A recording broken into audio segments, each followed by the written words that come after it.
আমি যখন গেলাম আপনি আমাকে বললেন সে হেলমেট পরেছিল না, এই জন্য তাকে মারা যেতে পারে। কিন্তু আজকে যখন এসপি বুঝে গেছি, আমি নিজে ছিলাম, আপনি তো এসপি বুঝে গেছি, আপনি নাকি তাদেরকে বলছেন তারা আপনার গ্রামের লাইফ থ্রেটে তাকে মার। তো লাইফ থ্রেটে কিভাবে তাকে মারবো? আপনি পতিতালয়ের টাকা বলে বেশি হালাল, সারা ওখানে ব্যবসা করতে তারা হারাম, এগুলো কথা স্যার আমরা নিতে পারি না তো।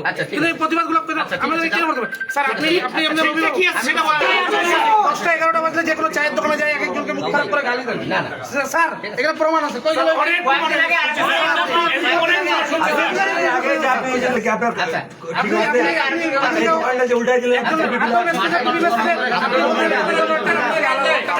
আপনি দিনাজপুরে দেখতেছেন 3,500 বর্গ কিলোমিটার এলাকায় 5,70,000 লোক বসবাস করে, এখানে কি করে খাবে? আপনি চাকরি দিতে পারেন, আপনি একটা পদে একটা কাজও করে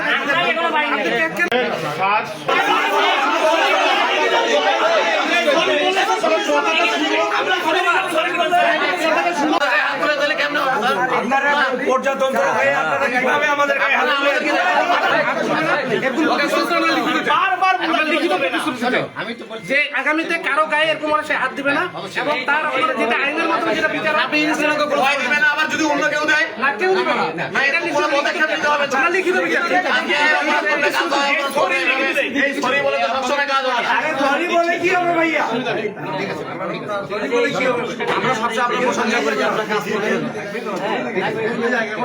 শুনো ভাই, আরেকটা কথা স্যার, একটু এই সব ঠিক আছে, কারোর উপরে হাত দিবে না অন্যায় ভাবে, এটা আমরা সবাই সব সময় চাই যে কেউ কারোর উপরে কোনো ধরনের অন্যায় না করে। আমরা হাত তো মারামারির জন্য আমরা হাত আল্লাহ আমাদেরকে দেয় নাই, কাজ করার জন্য দিয়েছে।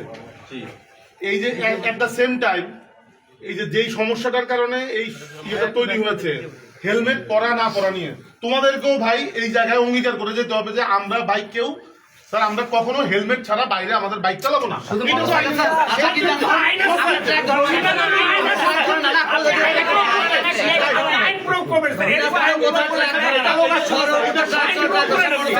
সব ক্ষেত্রে